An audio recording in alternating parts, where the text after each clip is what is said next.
Eu cumprimento a amada igreja com a paz do Senhor Jesus. Os irmãos estão felizes, as irmãs? Amém? Eu estou mais. Eu estou muito feliz de voltar a essa casa.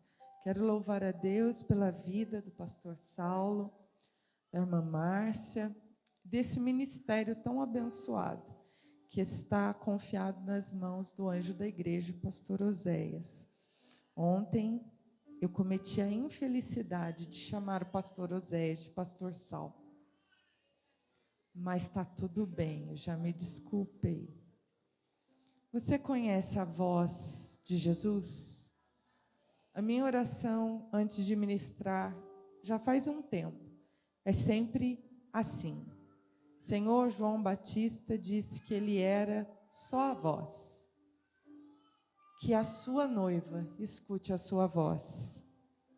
Porque da boca daquele que prega, tem que sair a voz do Senhor. Porque se sair a nossa, não tem efeito. Abra sua Bíblia comigo enquanto você ainda está de pé, por favor. Eu pedi uma confirmação para Deus daquilo que estava no nosso coração. E foi muito interessante que a confirmação veio pelo louvor das crianças. A regente das crianças está aqui. Que hino que é aquele? É ovelhinha mesmo, né? Eu só precisava ouvir ovelhinha. E levanta a mão aí, ovelhinha. Assim, né? Levanta a mão, ovelhinha. Está cheio de ovelhinha aqui. Então, o Senhor fale conosco. Eu vou pedir para os irmãos abrirem comigo a Bíblia, por gentileza. Em São João, Evangelho de Jesus narrado por João, capítulo 21. Nós vamos ler um texto muito conhecido. Para não tomar muito tempo, eu vou pedir para os irmãos, para nós já irmos para o versículo de número 13. São João 21, 13. Chegou, pois, Jesus, tomou o pão e deu-lhe, e semelhantemente o peixe. E já era a terceira vez que Jesus se manifestava aos seus discípulos, depois de ter ressuscitado dos mortos. E depois de terem jantado, disse Jesus... Desculpa, irmãos, é que o vento virou a página. Espera aí. Que verso eu estava? 15. Disse Jesus... Eu vou pedir para os irmãos desligar um dos ventiladores que está vindo aqui em mim. Eu acho que é esse, né? É, porque aquele ali não está girando. Disse-lhe Jesus: Simão, filho de Jonas, ama-me mais do que estes? E ele respondeu: Sim, Senhor, tu sabes que te amo. Disse-lhe: Apacenta meus cordeirinhos. Tornou a dizer-lhe segunda vez: Simão, filho de Jonas, ama-me? Disse-lhe: Sim, Senhor, tu sabes que te amo. Disse-lhe: Apacenta as minhas ovelhas.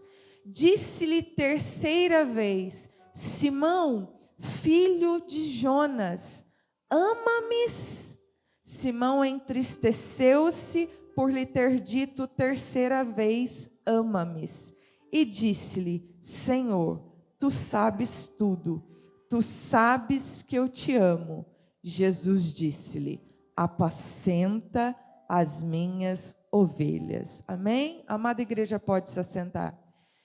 Eu vou ter que começar contando uma rápida história para quebrar o gelo, porque eu ainda estou nervosa. Eu trago um abraço para o Senhor da irmã Edneia e Gesiel. O irmão consegue linkar quem são? Esse abraço custou muito caro. Então o senhor recebe com muita alegria? Eu passei no emprego da irmã Edneia. E ela ficou muito feliz. Falou: você vai no pastor Saulo, o Gesiel é fã dele. Manda um abraço para ele. Só que como eu passei no emprego da Edneia, eu desci, sentido quem vai para trás da igreja, né? E coloquei no GPS, Nova Resende. E o GPS me apresentou na reta uma estrada de chão. E eu e o Geraldo falamos, vamos. A gente está vendo a natureza, que lindo, que lindo. Andado um bom tempo, apareceu uma bifurcação. E o GPS falou assim, caminho mais curto, caminho mais lento. E a gente olhou, o caminho mais curto era um morro. Quem mora aqui está entendendo o que eu estou falando. Eu não sei onde é esse lugar. O irmão que me recebeu sabe, e eu esqueci como chama lá. Eu entendi, o Geraldo, que era para subir. A gente foi subindo, só que nosso carro é baixo. Não dava, pegava o meio, a tampa do cárter toda hora. Aí ele falou, vamos descer e voltar para aquele caminho que é mais lento, mas a estrada era melhor. Quando a gente está num dado lugar, o GPS apaga. Não tinha internet. E tinha uma moça, uma jovem senhora como eu, de pé na estrada. E nós paramos e abordamos ela. Por aqui a gente chega em Nova Resende? Ela disse... Quando ela disse... Eu falei, deu ruim. Aí ela falou assim, não vai por aqui não. Aqui tem bifurcações, vocês vão se confundir, já que o GPS desligou. Vai por cima lá. Eu falei, não, moça, eu já subi lá, o nosso carro não consegue passar. Ela falou assim, boa sorte. E aí a gente começou a seguir. Depois que ela falou isso, irmão, não tinha o que acalmava nós. Nem conhecia a voz de Jesus. Aí a gente voltou. A gente já tinha andado para Chuchu. Até chegar de novo em Alterosa, a gente andou 1 hora. Para ir, meia hora para voltar. Aí, eu coloquei de novo no GPS, Nova Resende. E o GPS jogou a gente num lugar, para o lado de cima. Uma estrada de chão. Me deu pânico. E aí, eu vi um senhorzinho, um homem experiente, com outro senhorzinho mais experiente, uns 90 e tantos anos. Nós perguntamos, senhor, lá pelo aquele negócio de terra lá, chega em Nova Resende? Ele falou, chega, mas tem muita curva. Falei, então nós vamos voltar para Areado, fazer o que tinha que ter feito. Aí ele falou assim, faz isso não, 40 minutos para chegar em Areado. Depois mais o tempo de chegar em Nova Resende. Vai por o caminho de cá, de terra também, tem menos curva. Nós chegamos aqui 15 para 7. Foi o tempo de subir, deixar a mala no hotel e vir para cá. Sendo que da última vez que eu jantei com esse homem, ele disse assim, eu sou britânico no horário. Eu passei tão mal, que vocês não têm noção. Eu mandei um podcast para ele, de muitos minutos, ele não viu. Aí eu troquei de roupa e vim. Se eu não contasse, eu não ia ficar calma. Agora estou melhor. Foi por isso que nós atrasamos. Amada igreja, esse texto, ele tem conexão com outro texto que nós conhecemos muito bem.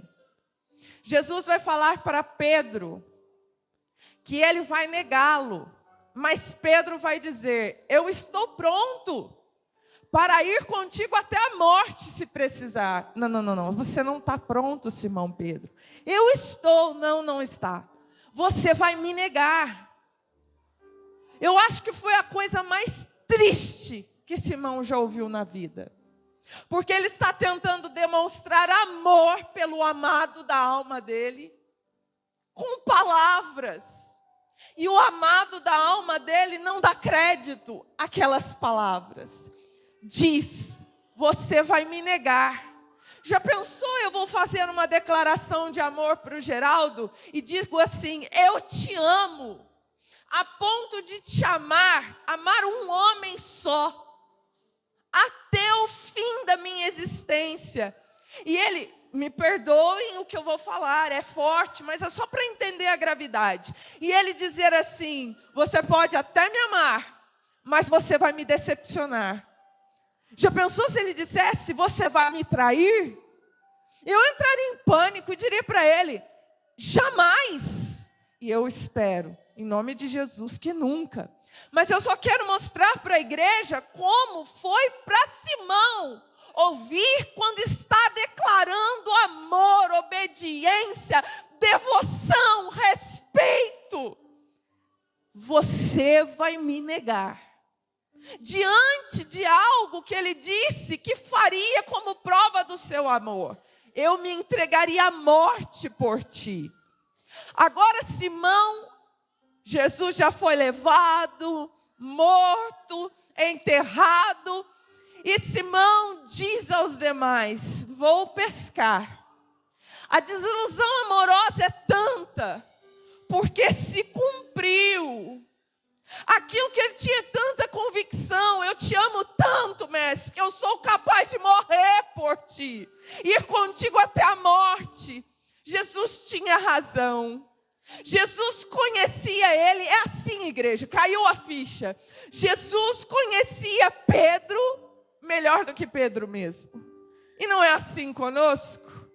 Nós viemos ao culto, nós dobramos nosso joelho no lugar secreto, nós fazemos confissões ao Senhor, promessas, votos, e Ele está nos olhando, e Ele sabe tudo. Ele sabe que os votos mais simples, na virada do ano, vou aproveitar que está se aproximando, esse ano, Jesus, eu vou ler a Bíblia inteira. Ele olha e diz: em março, ei, você vai abandonar o plano de leitura.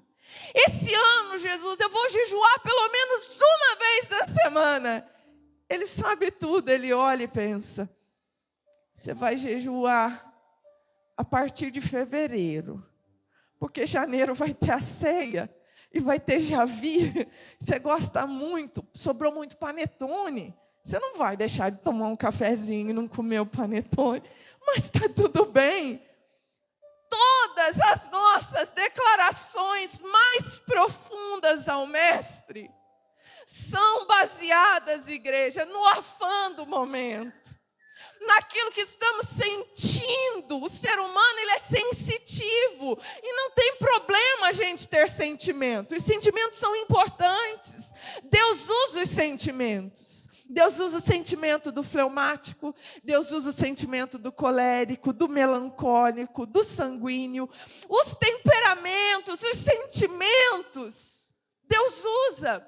Mas estudando um pouquinho, nós descobrimos que os sentimentos, eles são baseados em nossas crenças. As crenças mais íntimas, mais encalacradas em nós. Essas crenças foram formadas durante a vida. Aquilo que a gente viveu com os nossos pais, irmãos, com a comunidade, na escola. Eu sofri muito bullying quando eu era pequenininha. E não chamava bullying, então eu tinha que sofrer mesmo, porque era normal. Agora não pode mais, que é bullying, né? Eu tinha meninas que me perseguiam. E tinha uma que era bem mais alta que eu não cresci muito. E ela falava assim: o seu lanche é meu, tá? E a mamãe fazia para mim aquele pão, aqui também chama pão, como é que chama aquele pão que você gosta? Aquele pão redondo, pão de leite? Aqui chama pão de leite também, um redondinho, doce? Não sei, né? Tudo é diferente. Aí a mamãe passava manteiga no pão, embrulhava, fazia um suquinho de maracujá e dava de lanche para mim. Eu pensava em casa: conto ou não conto? Ela preparou com tanto carinho para a Marcela. Eu vou falar o nome da menina. Aí, chegava na escola, ela falava: cadê meu lanche? Eu entregava para ela. Eu não tinha coragem de contar para os meus pais. E eu desenvolvi crenças por causa disso. Tinha umas meninas que falavam para mim que eu era muito feia. E eu cresci acreditando que eu era muito feia. E eu ficava pensando assim: será que eu vou casar? E aí, quando eu conhecia alguém que falava que eu era mais bonitinha, falava assim: nossa, você tem um olho verde bonito. E teve uma época que eu criei birra desse olho verde. Ah, puxa vida, Jesus, por que o Senhor me deu olho verde? O pessoal só gosta do olho. Eu estou brincando, mas para mostrar que tudo forma crenças.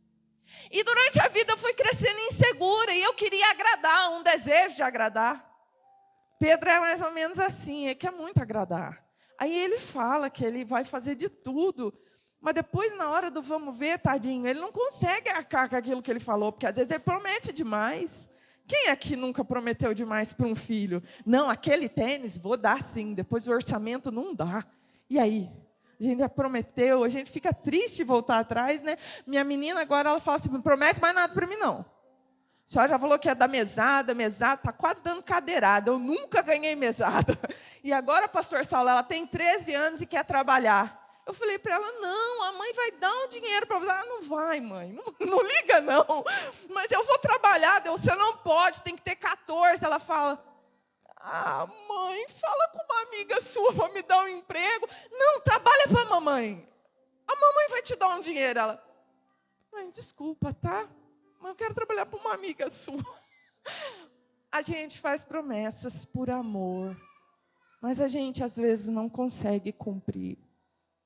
E Pedro está tão decepcionado.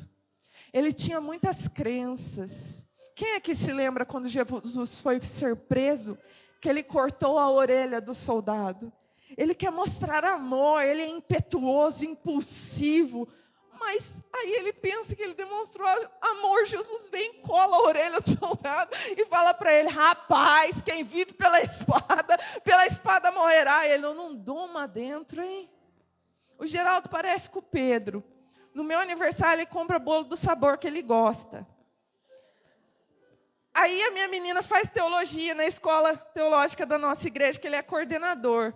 Aí teve sorteio para os alunos, porque não dava para dar panetone para todo mundo. E estava lá, panetone e chocotone. A minha filha foi sorteada. Aí a irmã falou, você quer o panetone ou o chocotone? Ela falou, panetone. Quando ela chegou nele, ele virou, você pegou panetone?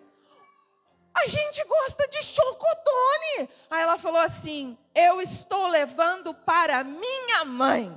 E a minha mãe gosta de frutinha. E o senhor comprou o bolo errado no aniversário dela. Vocês entenderam, né? Pedro está assim, igual o Geraldo está agora. Eu só dou mancada. Eu tenho uma crença que se eu defender com a espada, eu demonstro amor. Ele vai lá e fala que não era assim. Eu vou lá, faço uma declaração falando para ele que eu morro por ele. Ele fala que eu nego ele. E não é que ele negou? Agora ele diz, não dá para mim não esse negócio de servir esse mestre.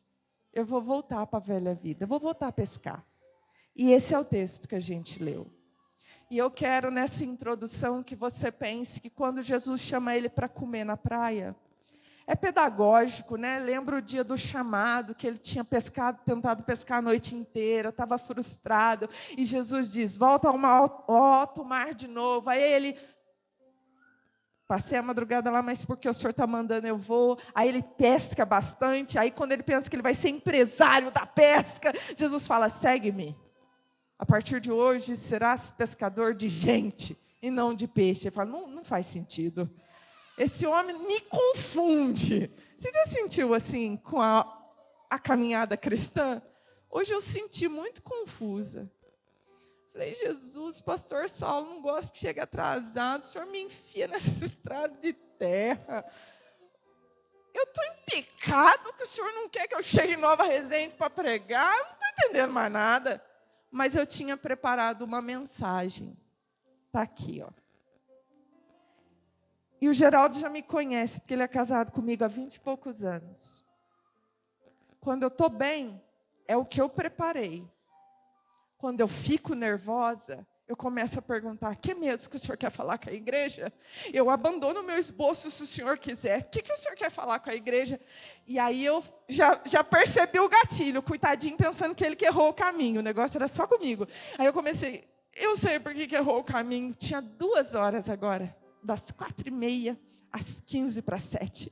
O senhor me dá uma nova mensagem, fala no meu coração aí o que o senhor quer que eu pregue, mas daí eu vou ter que pregar sem esboço, o senhor está sabendo, né? Aí eu cheguei aqui e falei, então confirma que é aquilo que o senhor falou comigo no carro. Aí as crianças, levanta a mão, ovelhinha. Jesus na praia não falou para Pedro, você me negou 3 vezes. Diz que me ama 3 vezes. Jesus não falou assim, você me negou em Simão, eu te avisei. Falou, igreja? Qual foi o assunto de Jesus com Pedro? Você me ama eu te amo. Eu quero uma prova de amor. Pedro não está vindo tentando provar amor para Jesus? Corta a orelha do soldado, fala que por Jesus ele morre. Jesus agora vai direcionar a declaração de amor de Pedro. Quem aqui já leu o livro As 5 Linguagens do Amor? O senhor precisa chamar nós para pregar para casais, pastor Saulo, tá bom? Para a gente falar desse livro para vocês. Cada ser humano tem uma linguagem do amor. Alguns é ato de serviço. Você está comprando presente brilhante para a namorada, para a noiva, está dando flor, chocolate, e ela só quer que você lave o carro. Ela só quer que você tire o lixo. Ela só quer que você faça omelete. Ela só quer que você passe o café. Namorada não, esposa, né? A linguagem do amor dela é atos de serviço. Pedro achava que a linguagem de amor de Jesus era uma, mas Jesus vai agora ensinar ele. Eu não preciso que você fale sobre aquele dia que te dá vergonha. Quem aqui já teve vergonha de alguma coisa? Não deixa eu sozinha, não. Levanta a mão, ovelhinha. A vergonha, ela é camuflada, parece humildade. Mas a vergonha, na verdade, é arrogância. Hoje você vai ficar bravo comigo, mas depois você vai falar que é verdade o que eu falei. Porque doeu em mim quando eu ouvi isso. A vergonha é porque a gente se preocupa muito com a nossa reputação. O que vão pensar de mim? O que vão falar de mim se eu chegar atrasada? Pode ver que eu continuo, né? Com uma raizinha de orgulho. Eu não gosto de estar errada. Mas Jesus vai esmagando o ego da gente. A linguagem de amor de Jesus é ovelha. Fala comigo. A linguagem de amor de Jesus é ovelha. Vamos lá? 1, 2, 3. A linguagem de amor de Jesus é ovelha. Jesus, quando quer conversar com Pedro, não manda ele se arrepender. Não fala para ele da vergonha dele. Jesus já sabe que ele se arrependeu. Jesus já sabe que ele está se sentindo um caco. Ele voltou até a pescar, porque ele viu-se indigno. Não sai a culpa da cabeça dele. Jesus não toca em assunto de vergonha, assunto de culpa, mas Jesus diz assim para ele: você me ama?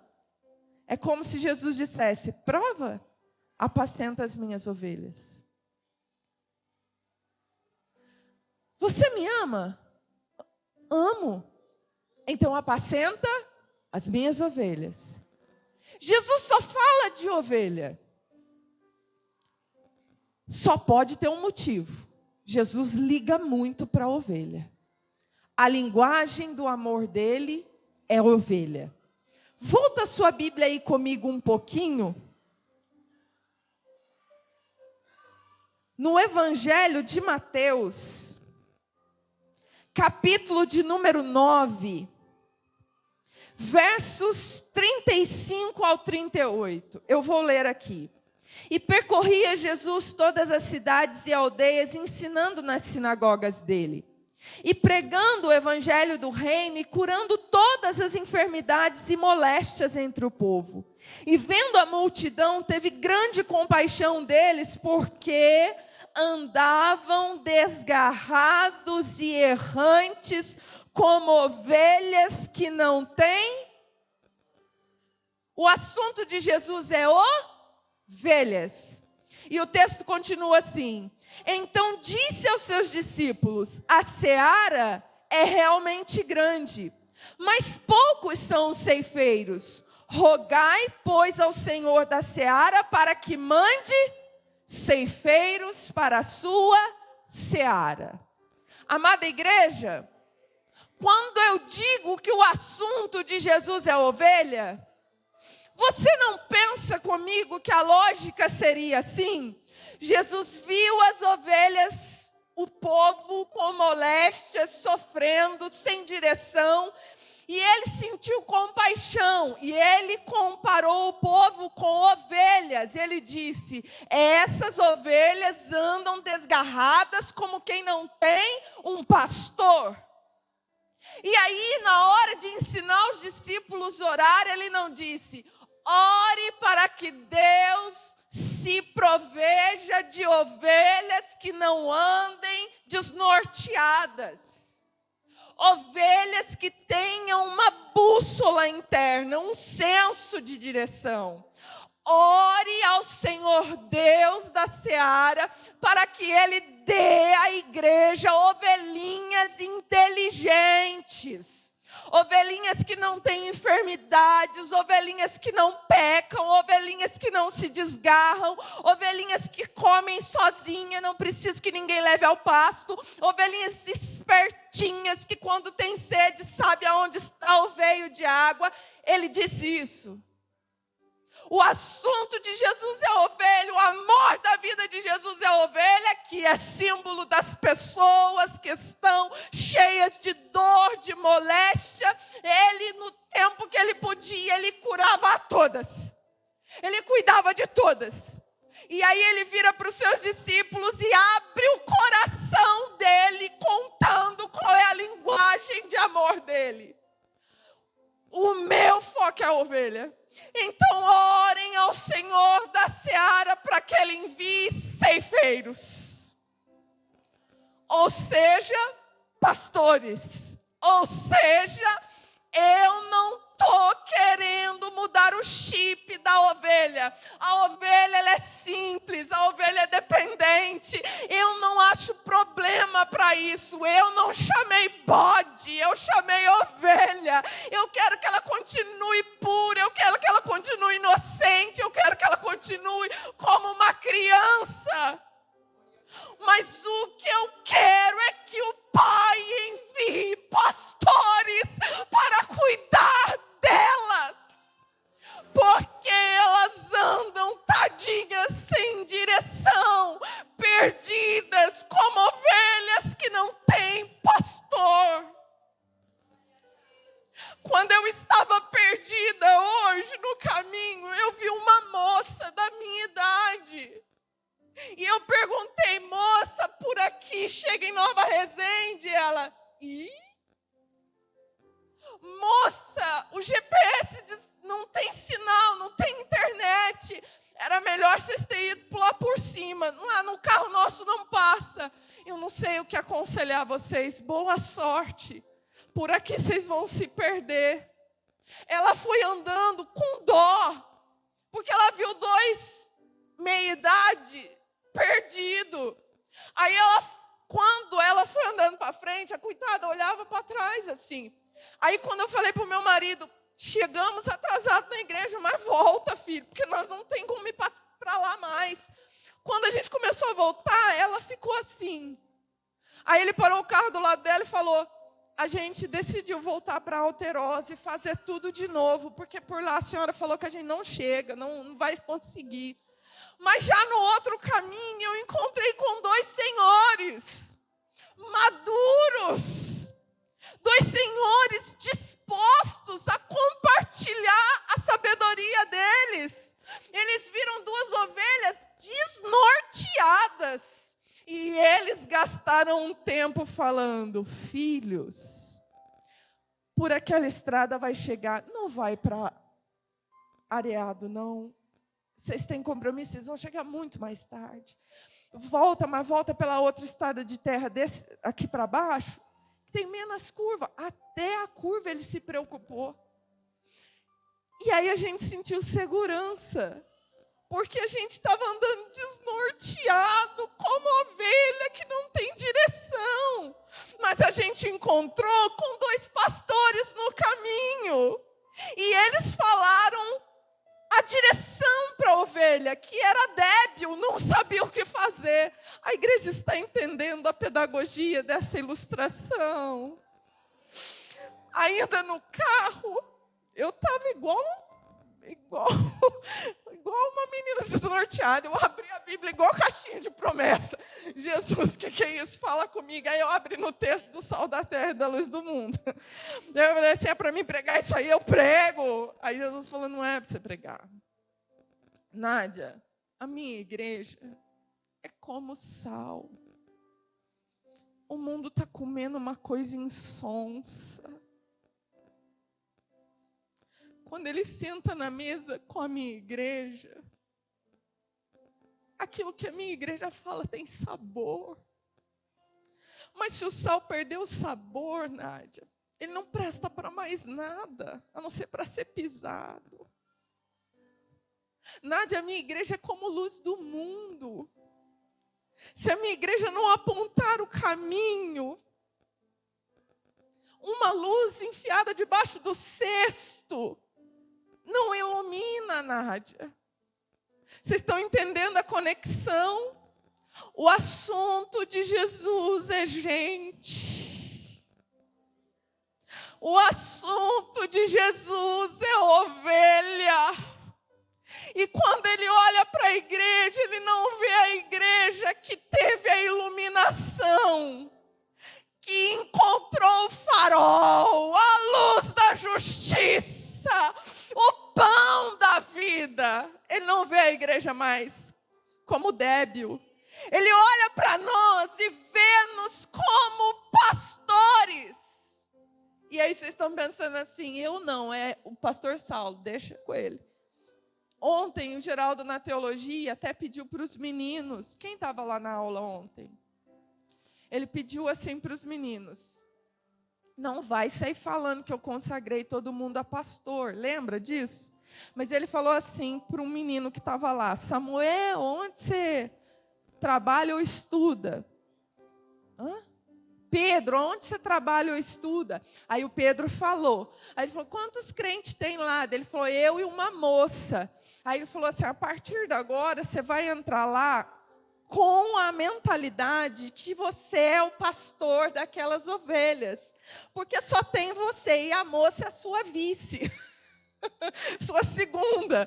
E quando acontecer alguma coisa lá, você, Pedro, tem que olhar para eles como se eles fossem ovelhas precisando de um norte. E você é o pastor. O Geraldo não estava falando de consagração. O Geraldo estava falando que Jesus disse assim, o mundo, a humanidade é como ovelhas simples, perdidas. Então, quando for orar ao Pai, ao Senhor da Seara, roga para Ele levantar pessoas que têm o mesmo amor que Davi teve por Israel. Quando Davi já era grande em consagração, rei, ele disse assim, eu ainda me lembro da onde o Senhor me tirou. Ele me viu por detrás das malhadas do meu pai. Davi era pastor. Davi era um rei pastor. Davi era um rei pastor. Ele olhava o seu rebanho, a sua nação como ovelhas, precisando de um pastor. Por isso que quando o profeta vai falar para ele, você pecou, e conta aquela história para ele. Tinha um homem que tinha muita coisa, mas era um cuidadinho de uma coisinha só. É cordeirinho mesmo a ilustração, não é?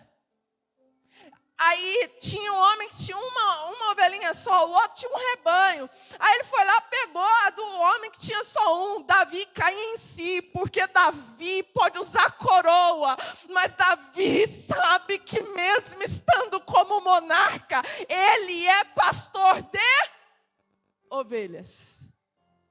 Se Samuel naquele dia unge os irmãos mais velhos, o que os irmãos mais velhos de Davi eram? Homens de guerra. Não é isso que o Senhor queria. O Senhor queria um pastor. Como é que o Senhor trabalha na vida de Moisés para Moisés poder pegar as ovelhinhas dele que o rei egípcio está segurando?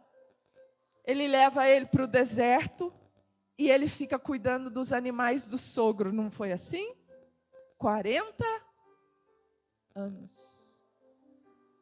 É 40 anos para ele aprender o que é apacentar um rebanho. Ele com certeza teve que dormir muitas vezes no deserto para o rebanho não perecer.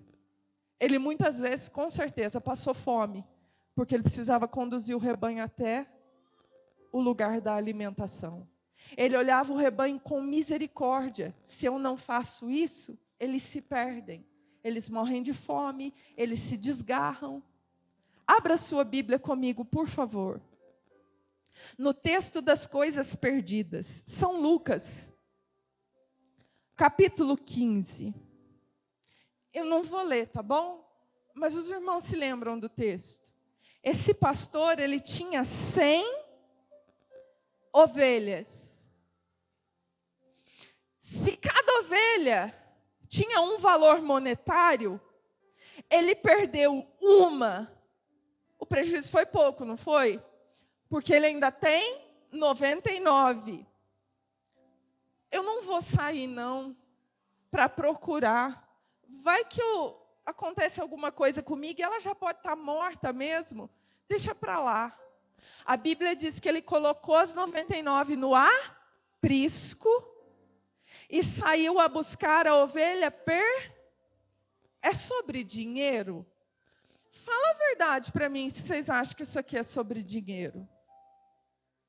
Tem coisa que nem compensa, irmãos. Tem coisa que a gente nem pega o carro e abastece o tanque para fazer. É só gasto. É assim que a gente pensa às vezes, não é? O pastor não. Aquele que parece com Jesus, ele olha a ovelha que seja uma, que ele tenha um monte salva. Ele vai atrás da perdida. Porque não é sobre dinheiro. Ele conhece uma a uma pelo nome. E mais do que isso, posso te falar uma coisa que me mexe muito? Ele sabe que a ovelha só obedece à voz do pastor. Se ela achar alguém para cuidar dela no caminho, ela nunca vai ter aquele pastor como pastor. Porque ela conhece a voz do pastor dela. Então não é sobre ele, não é sobre dinheiro, é sobre uma ovelha. Vocês não concordam comigo? Que não vai ter pastor. Quem é que tem gato? A minha menina adotou um gato de rua. Nos primeiros dias, o gatinho se enfiou debaixo da estante e ele não saía por nada, nem para comer. Um dia, eu fui na sala, ele tinha mudado de lugar. Debaixo da estante, ele foi debaixo do sofá. O sofá meu é baixo, ele estava esticado que nem papel, sabe? Aí eu abaixei assim, liguei a lanterna do celular e falei, morreu. Aí eu chamei a Júlia e falei, Júlia, dá uma notícia triste para você, filha. O bichinho está estirado. Faz dias já que ele não come, ele morreu. A mãe já mexeu, já botou lanterna na cara, cutucou com o cabo de vassoura. Ele morreu mesmo. Vai cheirar ruim. Vamos puxar o sofá? Ela ria. Mãe, ele está vivo. Eu vi no YouTube que quando a gente pega o gatinho, tem que esperar uns dias ele se acostumar com o ambiente, com as pessoas. Deixa comigo. E eu pensando, vai feder. Desculpa a expressão. Isso aqui é pedagógico, não fica achando que eu conto historinha, não. Aí, o gatinho não aguentava mais de fome. Ele começou a chorar. E eu falei, misericórdia, agora eu não durmo. Até morrer ele vai chorar? A minha filha sentou no chão, pegou a raçãozinha e ficou com a mãozinha. Não é que não estava morto? Ele saiu e pegou e vazou. No outro dia, minha filha sentou lá de novo, com a mãozinha. Aí deu uma passeadinha na sala. Aí eu vi ele estava vivo mesmo. E comeu de novo. Aí ele fez amizade com ela. Hoje, agora esse mês de dezembro, faz 1 ano que o gatinho da rua está lá em casa. Ele é um gatão agora. Ele ama a Júlia. ele colocou nela a visão de que ela é a tutora dele. Irmãs, ela chega da escola, não vai ver ele, vai almoçar primeiro que ela está com fome. Ele sabe o horário que ela chega. Ele senta na frente da porta e fica, Mil. Aí eu venho e falo para ele, Milo, fica quieto, ela já vem. Aí ele, Mil. Aí ela vem. Aí ela joga a mochila dela, o material, vai de novo comer a sobremesa. Ele deita, se quiser eu mostro foto, eu não minto. Ele deita em cima do estojo dela e fica esperando ela. Aí ela se arruma para ir na igreja, faz chapinha. A chapinha esfria, ela joga assim em cima do sofá. E ela sai para ir para a igreja. Quando a gente chega, o Milo está abraçado com a chapinha. Ela tira o sapato, joga o sapato. A gente olha, ela foi jantar. O Milo deitou no sapato. Pode cheirar o que for, que ele deitou no sapato. Eu tentei ser tutora dele. Ele faz greve de fome. Milo, eu vou dar ração. Mil? Eu acho que a minha filha deve chamar Mil. Mil? Ele não come comigo. Será que esse pastor não se preocupou? Porque ele sabia que a ovelha conhece a voz só do pastor? E que ele não podia largar ela, porque não era sobre dinheiro, ela ia morrer. Eu preciso correr. Eu sei que às vezes não foi essa mensagem que você queria ouvir hoje, mas ela custou muito caro. Depois você sai ali fora, o meu carro é o marrom, de terra.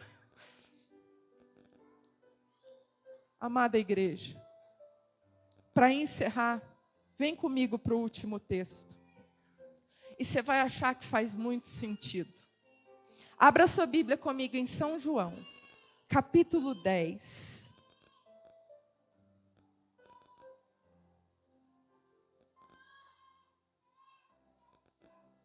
Versículo 11 em diante. Amém?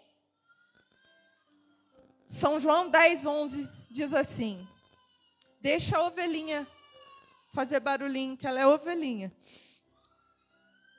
Eu sou o bom pastor. O bom pastor dá a sua vida pelas ovelhas. 12. Mas o mercenário, que não é pastor, de quem não são as ovelhas, vê vir o lobo e deixa as ovelhas e foge. E o lobo as arrebata e dispersa. Ora, o mercenário foge porque é mercenário e não tem cuidado das ovelhas. Eu sou o bom pastor e conheço as minhas ovelhas, e de minhas ovelhas eu sou conhecido. Eu não vou me demorar, presta atenção aqui. O mercenário, ele pode não ser ladrão, embora o texto um pouquinho para cima vai falar de ladrão. O pastor entra pela porta mesmo, o ladrão entra no aprisco por outro lugar. O mercenário, ele pode não ser ladrão. Capita aqui o que o Espírito Santo falou comigo. Ele pode ter as ovelhas porque ele encontrou elas perdidas. E aí ele pegou para ele. Porque ele ama a ovelha? Não. Porque ele sabe que ele nunca vai ser pastor delas. Elas nunca vão reconhecer a voz dele. Por que ele foi cheirar lá então? Foi mexer com isso? É porque ovelha dá dinheiro. Eu tosquio ela, me beneficio. Ovelha é valor monetário para mim. Só que o mercenário, se ele arrebatou a ovelha, ele está com a ovelha, ele tem que levá-la para pastar. Aí vem o lobo. Aí eu pergunto para a igreja, o que o texto disse? O lobo vem, ele mata o lobo? O lobo vem, ele fica junto com as ovelhas a fim de dar a vida dele pelas ovelhas? Não. O lobo vem, a ovelha não é dele. Ele deixa a ovelha ser arrebatada. e o resto dispersa. Uma o lobo vai levar. E eu pergunto para a igreja, para que o lobo leva a ovelha? Para quê? Para comer, né? O lobo vai vender a ovelha? Ovelha não dá dinheiro para o lobo. O lobo não vende. O lobo, ele tem instinto. Ele é o animal da história. Ele quer a ovelha para comer. E se ele quer para mais alguma coisa, é para levar para a alcateia, para matar a fome dos lobinhos. Aí eu pergunto para a igreja, se o mercenário sabe que o lobo vai matar, ele não vai fazer outra coisa com a ovelha. Ele não deveria ter amor pela ovelhinha e defender ela, mas ele não tem. O lobo não pode poupar a ovelhinha, porque o lobo é um animal, ele é instintivo. Ele olha para a ovelha e enxerga comida, mantimento para os meus filhinhos. Essa semana eu tive uma experiência com Deus na cozinha da minha casa. Como serva de Deus, pregadora, como serva de Deus, eu ouvi uma pregação. E eu estava fazendo um jejum. E eu comecei a chorar e me arrepender. Me arrepender por todas as vezes que eu olhei as minhas clientes como um meio, instintivamente, de eu ganhar dinheiro para eu matar a minha fome e das minhas ovelhinhas. Porque eu já fui loba. Eu já enxerguei as minhas clientes como um meio de matar a minha fome. Você já passou por isso? Quem trabalha aqui, às vezes olha o cliente como cifra. Eu venho de uma cidade, quem conhece Aparecida? Vocês acham que a população lá é só love, só amores? A população olha o peregrino, vão entender, como aquele que vai deixar a grana e levar o milagre. O milagre, a santa se vira, a grana fica comigo. Isso é instintivo.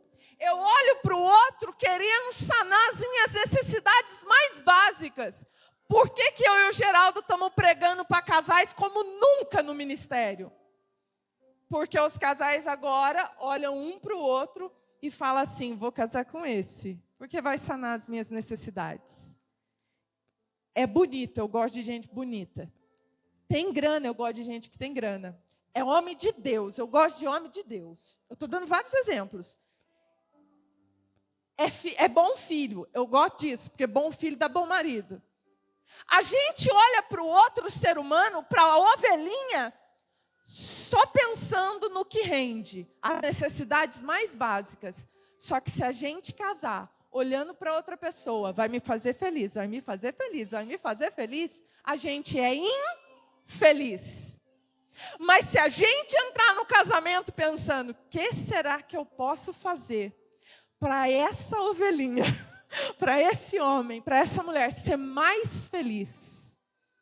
A gente é entrega, a gente é aquele que conduz as águas tranquilas, que apacenta nos pastos verdejantes. A relação muda, porque ninguém está olhando ninguém como abastecedor da minha felicidade, do meu tanque. Mas está olhando, eu posso fazer alguma coisa para a vida dessa pessoa ser melhor. Quem aqui é casado? Quanto mais o ser humano fica egoísta, mais divórcio vai ter. Quanto mais o ser humano se parece com Jesus, mais ele serve. A minha avó casou aos 14 anos. Lembra aquela época que o pai prometia a menina para o filho do amigo dele? A minha avó casou aos 14 anos. A minha avó não olhou o meu avô José como o viabilizador da felicidade dela. Ela falou, papai me confiou José para eu servi-lo. Eu vou alimentá-lo, cuidar da roupa dele, da casa dele. Eu vou gerar filhos para ele. Aí hoje a mulher moderna fala assim, quê? direitos iguais, eu tenho que trabalhar. Não sou contra, eu e o Geraldo, a gente trabalha junto. Mas eu quero chegar no seguinte, a minha avó nunca olhou para o meu avô. O que vai render, será, hein? Tem terra? É rico? É educado? Vai me paparicar? Vou morar bem? A minha avó nasceu com uma missão. Um dia ela sabia que ela ia unir-se a alguém em matrimônio. E a minha avó não pensava assim, se ele não me agradar, eu peço o divórcio, a anulação do casamento. A minha avó sabia que Deus disse que é até o fim. A minha avó viveu com o meu avô muitos anos. O meu avô já foi para o Senhor. A minha avó sempre fala, o Zé. Eu era tão feliz com o Zé. O tempo que Deus permitiu ele viver nessa terra. Ele tinha algumas enfermidades, algumas debilidades, mas eu cuidei tão bem dele. Aí ela vira e fala para minha mãe, que ficou viúva agora, você não sente falta do Marcelo? Aí minha mãe fala assim, até sinto, mas ele está melhor com o Senhor. Aí a minha avó fala, misericórdia, eu sinto uma falta do Zé. Ela entendeu que a vida dela era o José. Amada igreja, eu não estou ensinando mulheres a serem bobas, mas o Senhor ensinou o homem também a amar a mulher como se ela fosse a igreja. Cristo deu a vida pela igreja, o vaso mais frágil. É uma via de mão dupla. Não, o homem não olha para a mulher como aquela que vai cozinhar, lavar, passar, fazer tudo, dar o filho. Ele olha para ela como uma princesa que o Senhor colocou na vida dele. E ele pensa, como vou agradá-la? O Geraldo já não me dá mais flor. Porque buquê de flor para mim é perda de tempo. Ele morre. Ele dá vasinho com planta que tem vida. Ou senão ele me dá bala de goma. Eu gosto muito.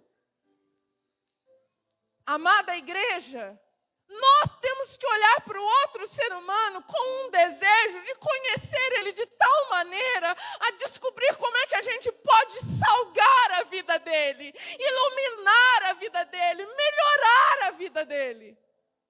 E Jesus disse assim, o lobo arrebata e vê como sustento, mas o mercenário também não é muito bom, não.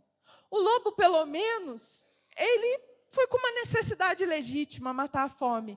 O mercenário, ele só quer valores. Ele sabe que ela não segue ele mesmo, nunca os dois vão ter um laço de afetividade, então, que o lobo arrebate. Vocês estão entendendo o que o Senhor falou comigo no caminho da roça? O assunto de Jesus é a ovelha. A oração de Jesus é, Pai, envia mais gente para cuidar das ovelhas. Eu não ligo delas serem simples, delas não saberem direito o que é certo e o que é errado. Eu confio que o Senhor da Seara tem pastores para mandar. E esses pastores vão falar para elas, esse caminho não é bom, é esse. Elas vão conhecer a voz dele tão intimamente que elas vão segui-lo. Eu preciso encerrar. Essa semana eu fiz uma experiência com a minha filha, e talvez isso sirva para você. Pastor Saulo, o senhor me dá mais 2 minutinhos? Essa filha minha que quer trabalhar, eu já tentei empregar ela para mim. Lavar banheiro em troca de alguma coisa, ajudar eu na confeitaria em troca de alguma coisa, não funcionou. Aí você fala, também você contou que você não cumpre com as suas promessas. Não, algumas eu cumpro, eu já dei muita coisa para ela. Mas eu estava tratando ela esquisito. Como se ela tivesse que fazer alguma coisa para mim dar o que ela precisa. É errado. Essa semana eu falei para o Geraldo que eu entrei no quarto dela e falei assim, Júlia, você sabe que a mamãe e o papai faz doce, né? Aham. Eu falei assim, então tá, a mãe o pai é o gerente, o dono, vamos pôr assim. A mãe também é dona, sei que a Mari também é dona, mas pensa assim, o pai tem o cargo mais alto. Ele é o cabeça. A mãe vem depois. E eu quero nomear você. Eu estou nomeando você a terceira na escala. Ela falou, mas a Mari é mais velha. Eu falei, não, a Mari não quer. Então, a mãe está nomeando você. Daí ela falou assim, pode contratar uma pessoa. Eu não ligo, não. Eu estou nomeando você. A C3 é sua. E sabe a casa? Eu estou passando ela para você. Herança? Eu falei, é em vida. Já estou falando que a casa é sua. Aí ela falou assim, opa. Eu falei, deixa eu explicar. Tudo aquilo que é nosso, precisa que a gente exerça o direito de ter, mas a responsabilidade de cuidar. A partir de hoje, você é a terceira nos doces. Se a mãe estiver apertada com o serviço ou o pai, eu posso te chamar porque o negócio é seu? Dela, já entendi a jogada. Tá bom, mãe. Falei, a casa é sua, você sabe, né? Já entendi. O dia que a mãe não conseguir fazer almoço, limpar o banheiro, lavar a louça, você dá uma força para a mãe na roupa. Ela falou, tá bom, mãe. Eu falei, tudo é seu. Eu te amo. Você é minha filha. Aí eu pensei, deu ruim, né? Ela entendeu. No outro dia, a Juliane levantou. Eu tinha lavado roupa. E eu sempre falo, eu lavei roupa, pendura. Eu não, a máquina. Pendura. Eu falo cedo. Que horas que vocês acham que a Júlia pendura a roupa? Meio-dia, irmã, você é inocente. Que horas? 5? Inocente também. Vai aí, gente, outro horário. 12:00, que é a hora que ela vai dormir. Aí o sol já foi embora, já choveu, não seca mais nada. Aí ela vira e fala assim para mim, a minha camiseta de escola está limpa? Eu falo, então, está lá dentro da máquina. Se você tivesse pendurado no horário do sol, amanhã você ia na escola com ela. Agora você não vai. A coitadinha levanta 5:00, cata a camiseta molhada, seca com ferro e vai para a escola. Esse dia eu falei para ela, precisa disso? Não dá para você pendurar na hora do sol? Não funciona. Depois que eu falei que a casa era da Júlia, e a C3 era da Júlia, os doces, a Juliane agora passa assim por mim, eu falo, esquece da roupa, hein, amorzinho? Aí ela fala, já olhou o varal? Eu, tá brincando, abra a janela, a roupa tá no varal. Júlia, a mãe não consegue fazer almoço hoje, você... Já fiz o frango, mãe. E modéstia à parte, eu selei ele, e ele tá suculento por dentro. O seu fica borrachudo, hein? A senhora não sabe, não. Júlia, você pode lavar o banheiro para a mãe? Não só lavei o banheiro, a senhora já viu o armarinho? Estava com uns bolorzinhos, está limpinho. Organizei os vidrinhos de cosmético por ordem de tamanho. Gente, vocês não sabem o que aconteceu na minha casa, uma revolução. Por quê? Porque ela entendeu que ela é filha. E tudo que é meu é dela, não é mais por dinheiro. O mercenário olha a ovelha e pensa, dinheiro. Ah, o lobo quer que leve, não vai obedecer eu nunca. A gente não manda, a gente apacenta. Se põe de pé comigo. Pastor Saulo me deu até às 9. Eu quero orar com você. Eu sei que você é ovelha, mas depois que você foi iluminado pelo conhecimento, você tem o pastor. Mas você também sabe que aonde você entrar, você é pastor. Não consagrado ao ministério, você tem uma responsabilidade sobre um rebanho. Se você lá é autoridade espiritual, você tem que salgar a vida dessas pessoas. Você tem que iluminar para elas, porque elas não sabem o caminho. Eu já fui loba. Eu já olhei o outro ser humano pensando, esse tem dinheiro para comprar meu doce, eu vou conseguir fazer a compra. Hoje eu olho as minhas clientes assim, é uma vida.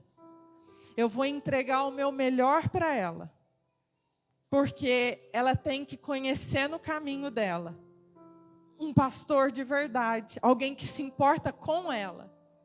Tá calor, não tá? Eu mexo com chocolate no calor derrete. Minha cliente comprou 40 pirulitos de chocolate. Eu liguei para ela no dia e falei assim, que horas que é a sua festa? Ela, 15:00. Eu falei, aonde é a sua festa? Ela, num pátio lindo com uma árvore embaixo. Falei, ao ar livre? Então eu não posso entregar pirulito de chocolate para você. A gente vai trocar o produto. Ela brigou comigo. Você está ficando louca? Eu quero pirulito de chocolate, aquela árvore refresca. Eu falei para ela, pelo amor que eu tenho a você.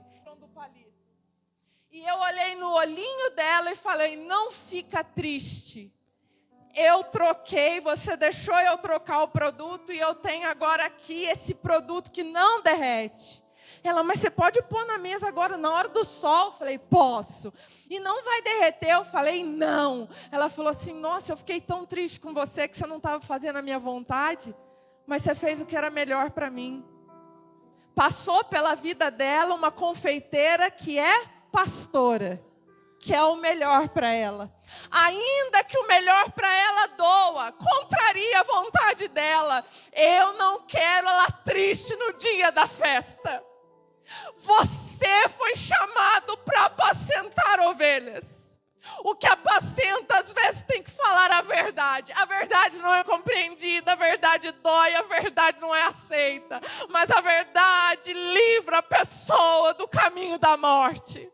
Há caminhos para o homem que parecem perfeitos, o final deles é morte. Quem aqui que é o luzeiro para mostrar que o caminho não é esse? Nós. A partir de hoje, o pastor Saulo é o pastor da igreja. Você pastoreia a sua casa. Pega as ovelhinhas e fala a verdade para elas. Ensina pedagogicamente de um jeito que elas entendam, que vai funcionar para elas na simplicidade delas. Não adianta falar com o adolescente do jeito que a gente fala uma com a outra. Não adianta falar com um bebê de 3 anos do jeito que a gente fala com o adolescente. Não adianta falar com o jovem do jeito que a gente fala com o idoso. A gente precisa se preocupar com a ovelhinha. A voz que a ovelhinha entende, a comida que a ovelhinha precisa, a água que a ovelhinha precisa, o lugar que ela precisa dormir. Um dia alguém te viu como ovelhinha, pregou o evangelho para você sem você gostar. Mas essa pessoa estava mais preocupada com a sua salvação do que com o seu amor por ele. A linguagem de amor de Jesus é ovelhinha. Pedro, não precisa tocar no assunto do dia que você me negou. Você me ama, apacenta os meus cordeirinhos. Lá em casa agora eu olho para o Geraldo todo dia, ele não vai me deixar mentir. Fala assim, você me ama, amor? Ele fala, eu te amo. Eu falo assim para ele, então apacenta os meus cordeirinhos. Ele, misericórdia, Nádia, todo dia você está falando isso. Eu falei, é porque a maior prova de amor cuida dos nossos cordeirinhos. Não é sobre nós, é sobre os cordeirinhos. Eu quero orar com você. Abrace a pessoa do seu lado, se você puder. Dê a mão, olhe para ela. Ovelhinha tem um monte. Jesus só falou, pede para mais gente que cuida de ovelhinha. Ajuda o teu adolescente a aprender que ele cuida de ovelhinha. Ele não é inocente, não, ele não é bobinho, não, ele pode já cuidar de ovelhinhas. Na minha casa, a Mariane é pastora de ovelhinhas na escola, na classe dela. As meninas lidando com divórcio, com bissexualidade, com tanta coisa. A Mariane apacenta cada amiguinha dela. A Mariane consola cada amiguinha dela. A Juliane agora virou pastora também, aos 13 anos. Ninguém é inocente, novinho demais. Depois que a gente foi apacentado pelo sumo pastor, ele replicou, a gente virou pastor. Apacenta os cordeirinhos se você ama ele, amado Deus e eterno Pai. Eu te agradeço pelos encontros e desencontros. Eu te agradeço pelas estradas de terra e pelos asfaltos. Eu te agradeço porque hoje naquele carro o Senhor falou comigo, Nádia, não prega o que você quer, Nádia. Eu amo as minhas ovelhinhas e é sobre elas. Eu quero que você pregue o que elas precisam nessa noite ouvir. Nádia, não é sobre o seu esboço. Nádia, não é sobre se você vai voltar ou não. Nádia, não é sobre se o pastor Saulo vai gostar da mensagem ou não. Nádia, é sobre as ovelhinhas. É sobre as ovelhinhas. É sobre as ovelhinhas, Nádia. O ladrão rouba elas, o mercenário usa elas, o lobo mata elas, usa elas como comida. Nádia, ninguém olha para o ser humano pensando no ser humano, Nádia. Todo mundo olha para o ser humano pensando: o que vai me render? O que vai me dar isso aí? Nádia, ensina a minha igreja, Nádia, que eu quero pastores de ovelhas. Tu me amas, apacenta os meus cordeirinhos. Tu me amas, ama o que eu amo, apacenta os meus cordeirinhos. Tu me amas, tu sabes que eu te amo, então não corta mais orelha de soldado, então não fala mais palavras vãs, eu morro por ti. Não fala nada, só apacenta os meus cordeirinhos. Xerebesul, decanta-las. E me uma, xerebesul, decanta-las. Cadê o pastor da igreja?